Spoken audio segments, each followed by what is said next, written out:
루시드 드림을 시도하다 보면 숨쉬기가 힘들다, 몸이 저려온다, 간지럽다 라고 호소하시는 분들이 있습니다. 저 또한 모두 경험해본 증상들이고 처음 시도할 때처럼 매번 그런 것은 아니지만 가끔 숨쉬기가 힘들거나 몸이 저리고 간지러운 감각을 느낄 때가 있죠. 그래서 오늘 이야기는 왜 루시드 드림을 시도할 때 이런 감각을 느끼게 되는지, 그리고 그 해결 방법은 무엇인지에 대해 이야기해 보려고 합니다. 가장 먼저 짚고 넘어가야 할 중요한 사실이 하나 있습니다. 앞서 말씀드린 감각들은 루시드 드림을 해서 생겨난 부작용이 절대 아니라는 것입니다. 그렇다면 루시드 드림 때문이 아닌데 왜 이런 감각을 느끼게 되는 것일까요? 결론부터 말씀드리자면 루시드 드림을 위한 이완 단계에서 내 몸에 의식을 집중하고 있기 때문입니다. 루시드 드림 단계, 수면 단계에 들어가면 우리 신체에서는 자연스러운 변화가 일어납니다. 이는 루시드 드림에서 말하는 과도기와도 같죠.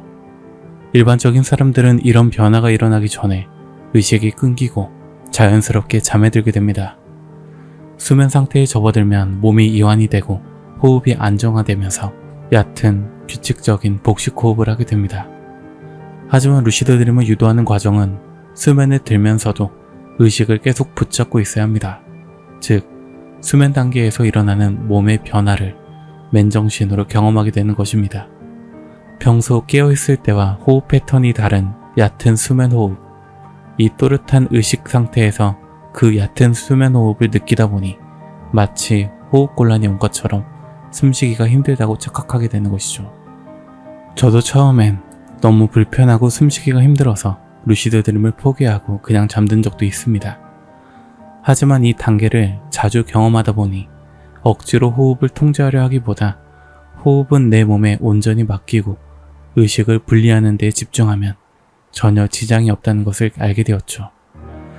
물론 말이 쉽지만 루시드 드림 와일드를 처음 시도하시는 분들에게는 정말 어려운 과정일 것입니다. 여러 번 경험과 시도를 통해 스스로 감각을 터득해야 하니 건강상 전혀 문제가 없는 현상이라는 점만 기억해 주시면 좋겠습니다. 단, 완전한 이완 단계가 아닌데도 잠자리에 눕기만 하면 숨쉬기가 힘든 분들이 있습니다.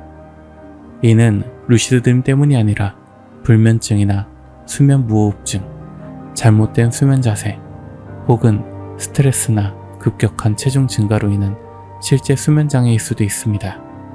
호흡 문제가 심각하다고 느껴지신다면 꼭 병원 진료를 받아보시기 권해드립니다. 겸사겸사 운동을 시작해보시는 것도 건강을 위한 일석이조의 좋은 방법이겠죠. 마지막으로 몸이 저리거나 간지러운 현상에 대해 설명해 드리겠습니다. 루시드 드림을 위해 몸을 이완하고 의식을 집중하다 보면 자연스럽게 내 몸의 감각을 살피는 바디 스캔을 하게 됩니다. 이때 근육을 이완하게 되고 중력에 의해 몸이 짓눌리면서 저린 느낌을 받게 됩니다. 간지러운 느낌 역시 이완 과정에서 나타나는 매우 자연스러운 현상입니다.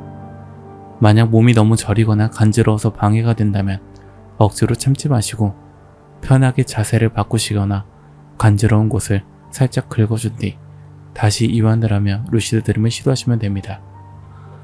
루시드 드림을 시도할 때도 똑같습니다.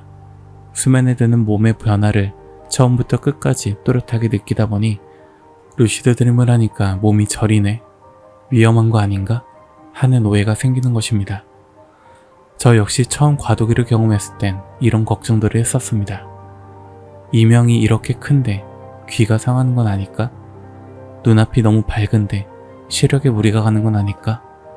몸이 빙글빙글 도는데 큰일 나는 거 아닌가?